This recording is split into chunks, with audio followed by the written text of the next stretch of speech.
And I remember when they told me I was performing on BET, in my mind, I saw the set immediately. I said, I want something big. I want something that says, I'm here. Beyonce. And I drew it out. I drew out the ramp. I drew out the boxes for me and my girls. I drew out the lift right in the O. It just so happened that O was right in the center of my name for me to come down. I knew the dance. I knew about the pumps. I saw all of that in my head before it happened. And it's great when you visualize something and it actually comes to life. Come on! One more time!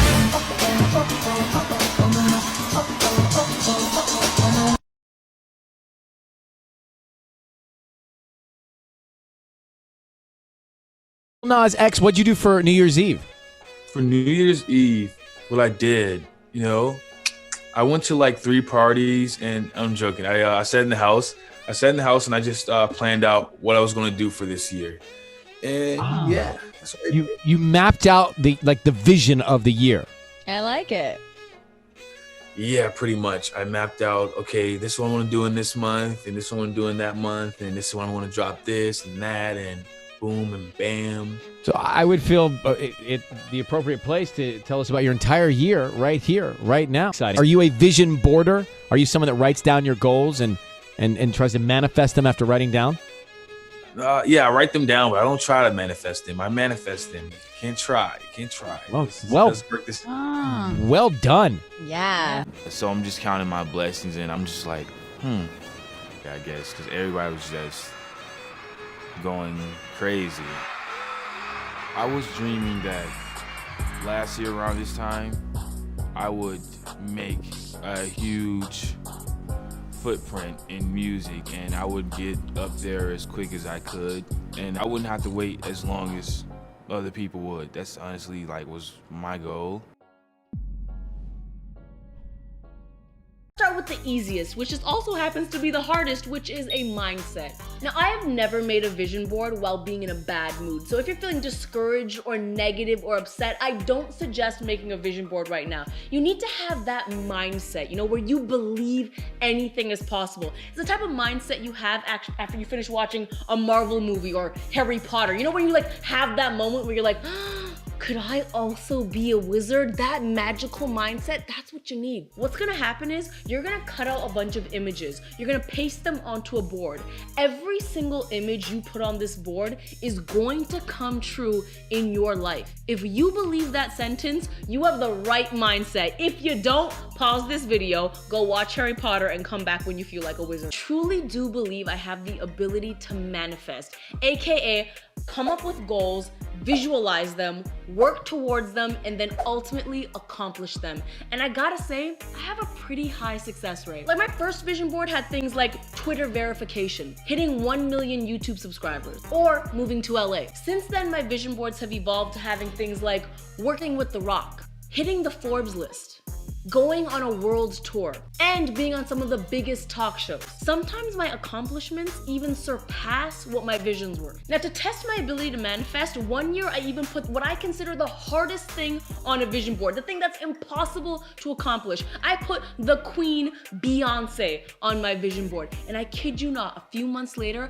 I was at a party hugging Beyonce. Yeah, do you hear that? It's the sound of me putting my arms on eBay for $9 million.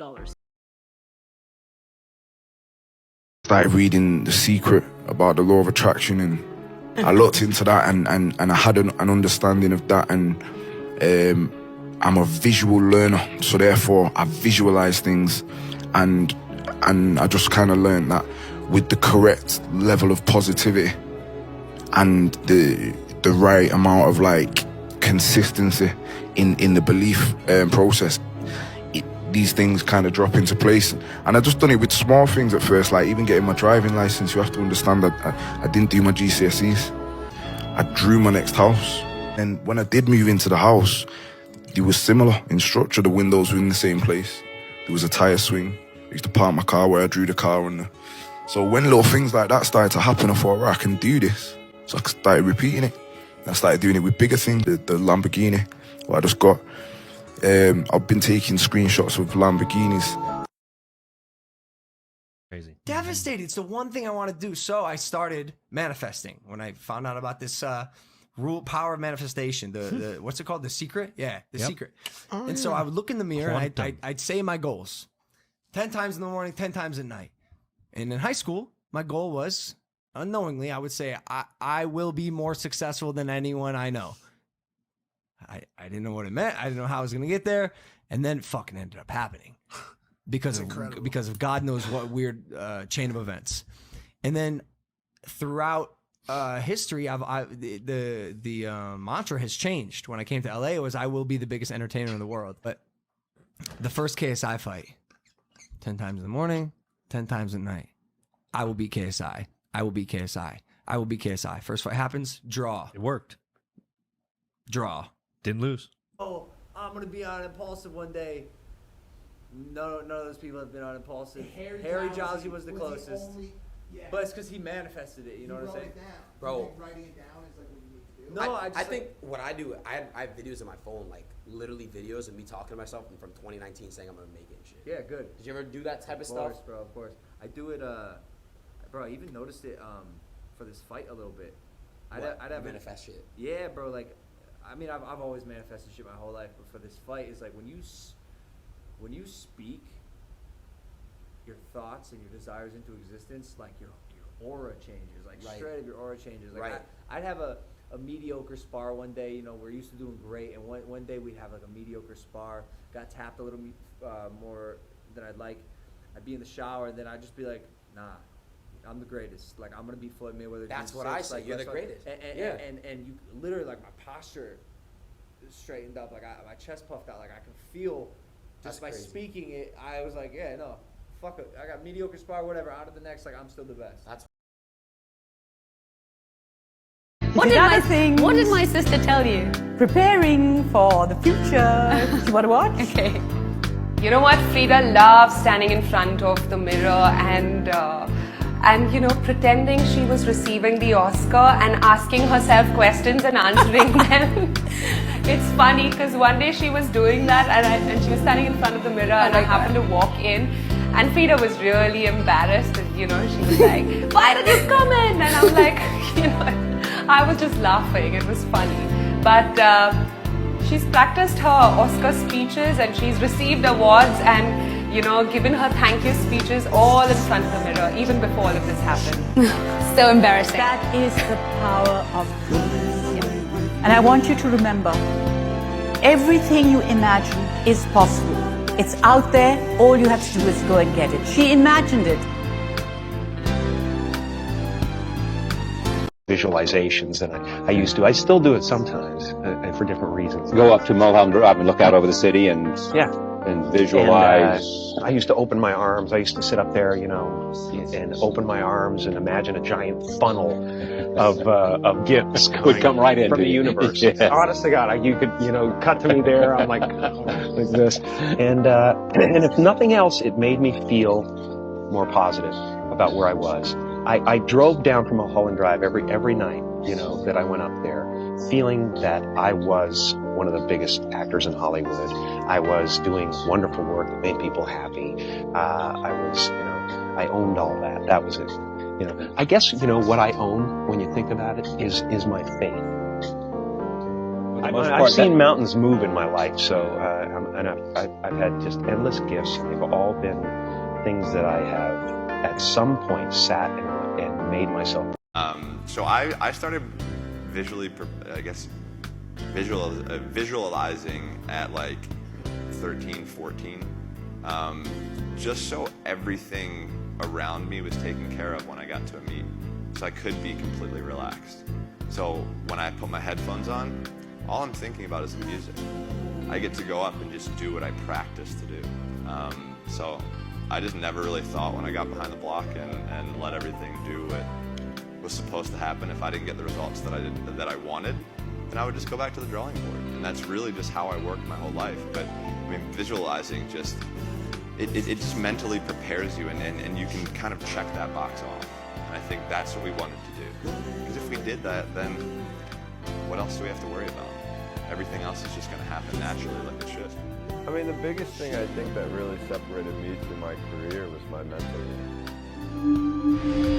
What's your vision board look like? I used to have a traditional vision board. The best vision board is when you write down your long-term and short-term goals. Write down everything that you want to accomplish and keep those things in your mind, because your mind is what makes it manifest into reality. Like, your thoughts really do become things. Like, I don't have a college degree or anything like that. All I have is, back in 1998, I said, I want to be a super jock. So many people asking how I did it. I try to share the principles of success whenever I can, because I have not gotten this far without learning the principles of success. So let me share some of the concepts that have helped keep me on my game. So the first one is like attracts like. You have to understand, you are a magnet. Whatever you are, that's what you draw to you. If you're negative, you're going to draw negativity. You're positive, you draw positive. You're a kind person, more people are kind to you. So you're like a magnet, you know, and you got to understand something about like attracts like. If you see it in your mind, you can hold it in your hand. This is so true. You've got to grab this. You got to create dream boards. You got to put the new car up on your mirror. Put the weight you want to be on the refrigerator. If you can see it in your mind, you can hold it in your hand. That's the law of attraction. That's what you bring to you. Okay, moving on. The next principle. Ask, believe, receive. So many people overlook this very simple quality. You don't have to figure it out. That's what freezes people. When you're trying to figure out your life all the way to the end, when you can't figure it out, it freezes you from trying it, because you go, oh, well, I can't figure that out. Oh, I can't go over there because I don't know how. You don't have to know how. You have to ask, believe, and receive. That's as simple as it gets, folks. It's very, very true. I really want you to understand that. Now, next, very important. Gratitude is a powerful process. The only way to move to the next level is you must show gratitude for where you are. If you show gratitude, it gets you to where you want to be quicker. Very true. This is the last one. Laughter attracts joy, and it releases negativity, and it leads to some miraculous cure. You know, at my mom's funeral, I learned something that was the most important lesson I've ever learned. I was sitting there, I was totally distraught. My mama was gone. You couldn't talk to me that week. It was the worst week of my life. The minister said something. He told us to think of only the good things that she's done. So me and my brothers were sitting there, and we started laughing about some of the stuff my mom had done. And we started smiling. And then the minister said something that has registered with me. Joy and depression cannot reside in the same space. Laugh every chance you